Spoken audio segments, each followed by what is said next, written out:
Hello, my name's Jim Davis. I'm Chief of Trauma at Community Regional Medical Center in Fresno, California, and Chief of the Department of Surgery for UCSF Fresno. So what I'd like to talk about today is firearm injury prevention. I'm going to talk about the prevalence of guns in America, talk a little bit about injury and death statistics, talk about the injury prevention activities and legislation, talk about firearms and domestic violence, assault weapons, and finally I'll conclude with what my recommendations on what I think will work. So I have no financial disclosures. I am a gun owner. I do enjoy shooting as a hobby. I'm not a hunter. I'm not a member of the National Rifle Association. This can be a controversial topic, but it can be discussed respectfully. I will quote the late Senator Daniel Patrick Moynihan, who said, everybody is entitled to their own opinion, but you're not entitled to your own facts. So I will be presenting facts, and I will be presenting some of my opinions. So the United States owns about half the world's guns, while making up maybe 5% of the world's population. There are an estimated 89 to 100 guns for every 100 Americans in 2013. And in the run-up to the last election, gun ownership spiked, particularly among first-time buyers. Depending on which poll you read, somewhere between 22 and 30% of Americans own at least one gun. And 3% own half of all the guns. The National Rifle Association does not represent the majority of Americans. So if you look at firearm deaths by country, you see Australia up there with 1.4 per million, and you see the United States down here with almost 30 per million. And this slide's 9 years old. So in fact, if we redid this slide, we'd have to come out to about 37. So why do I care as a trauma surgeon? If you look at what trauma surgeons across the country do, most of our work comes from falls and motor vehicle crashes, and in the national data set, only about 4% from firearms. Now Fresno's a little bit different. We have almost 20% of ours coming from firearms, but nonetheless, it's a smaller mechanism of injury than the other two.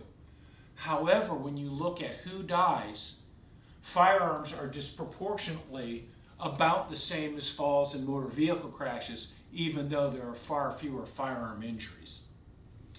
If you look specifically at the gun-related deaths in the United States, you can see that suicide is almost 2/3 of the gun-related deaths, homicide about 30% plus or minus. In 2018, the last year that we have good data for, firearms accounted for 39,000 deaths in the United States of America. 15,000, or about 38%, were homicide. 62% or 24,000 were suicide. So again, that almost 2/3 to 1/3 ratio. And for everybody that died, we had 115,000 non-fatal injuries in the United States in that year.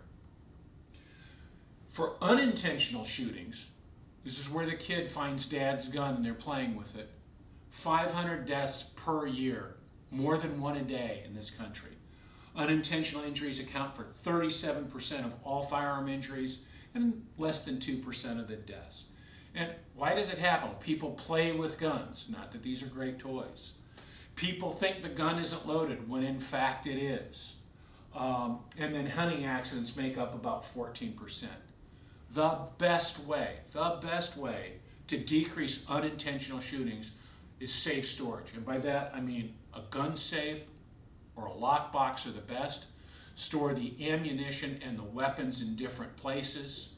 And if you can't afford a safe or a lockbox, at least a trigger lock or cable lock through the chamber of the weapon. So it's estimated that 54% of gun owners do not lock up all their guns. And 4.6 million children in this country live in a household with at least one unloaded gun. Households that actually lock up all their firearms and ammunition have a 78% lower risk of self-inflicted firearm injury. 85% lower risk of unintentional injuries to kids compared to houses that locked up neither.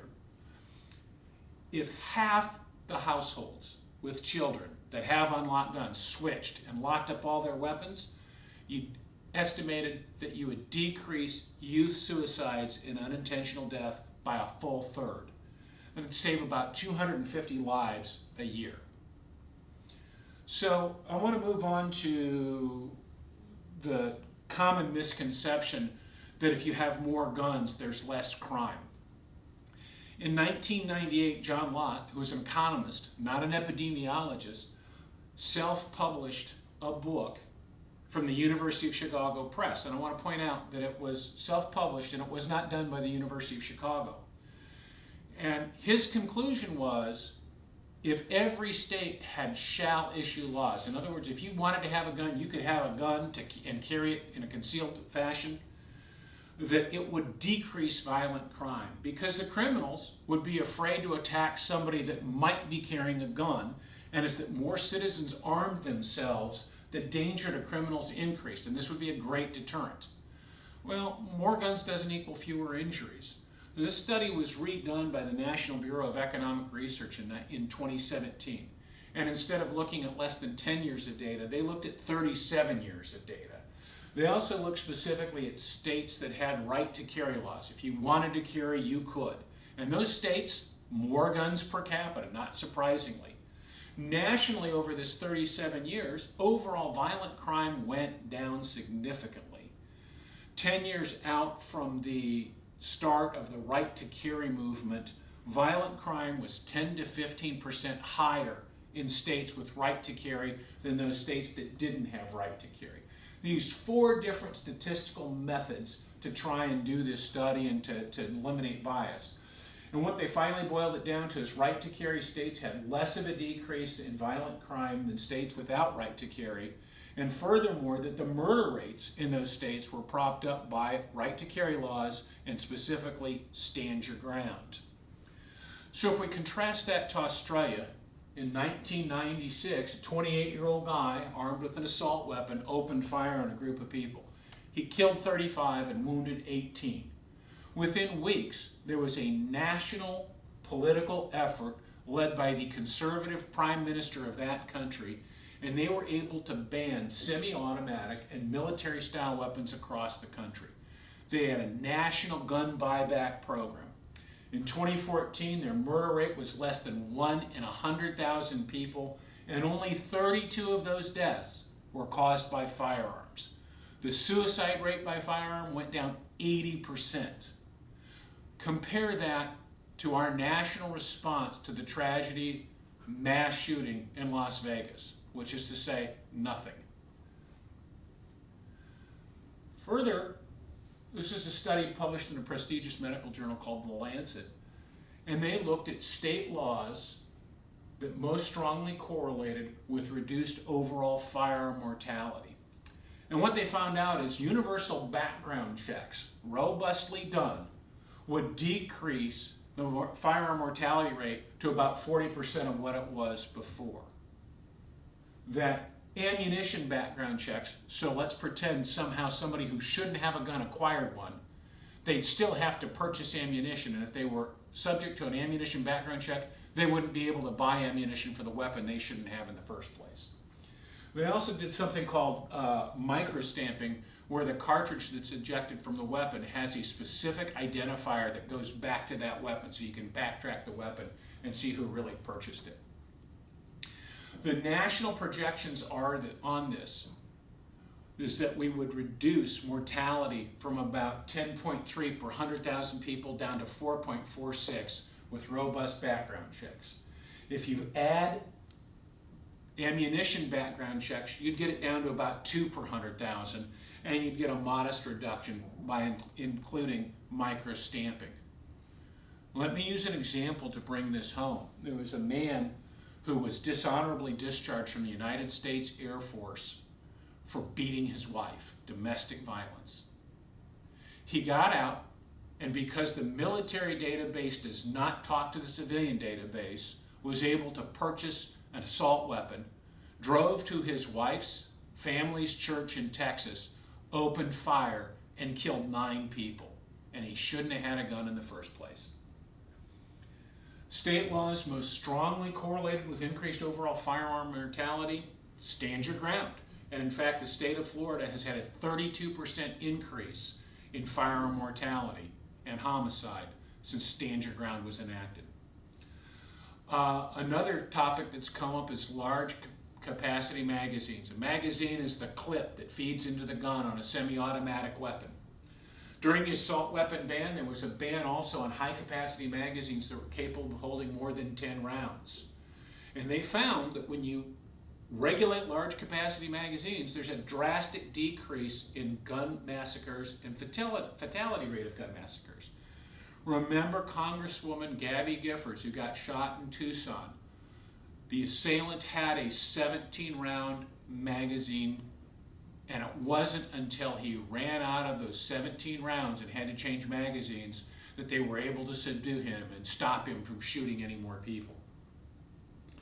If you then look at firearm deaths per 100,000 people and you correlate that with gun safety laws, and the rating system was from the Giffords Law Center, founded by Gabby Giffords and her husband Mark Kelly, states with strong gun safety laws had fewer gun deaths per capita than states with weak laws. National average 11.8, California down at 7.9, and we have an A rating on our gun safety laws. Compare that to Alaska, which has an F rating and a firearm mortality rate per 100,000 of 21. Gun safety laws, in fact, work. So I want to talk about domestic violence. I brought it up earlier, and it's a subject that matters to me greatly.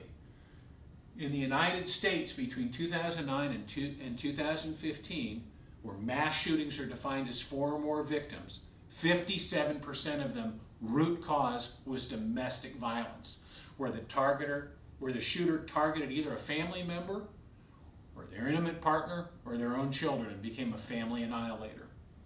2004, the Department of Justice compared women who were murdered by a domestic partner versus women who survived domestic abuse.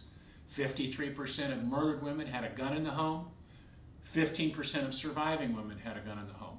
The presence of a gun increases mortality for women from domestic violence by 570%.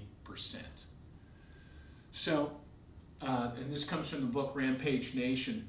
They looked at the gun massacre and mortality rate before the assault weapons ban went into effect, during the period of time from 94 to 2004 when it was in place, and then after 2004 when the assault weapons ban expired, and they found a 240% increase in massacre deaths. The New York Times surveyed gun experts, and the highest ratings among 30 policies in an effort to decrease gun massacres were banning assault weapons and decreasing the magazine capacity. So, my thoughts, and I am a co-author of the American College of Surgeons publication from the Firearm Safety Team. Universal background checks for all firearm sales, and they must be robust. I think you ought to be 21 to buy a weapon.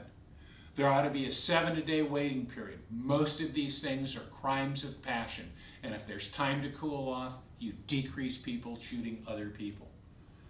There ought to be ammunition background checks like there are in California. We ought to have mandatory safe storage for firearms. I'm tired of operating on children that got shot with a gun they were playing with because dad didn't store it safely. Removal of firearms from domestic violence perpetrators, ban assault style and military grade hardware, and ban large capacity magazines. I'd like to thank you for your time and attention. Okay.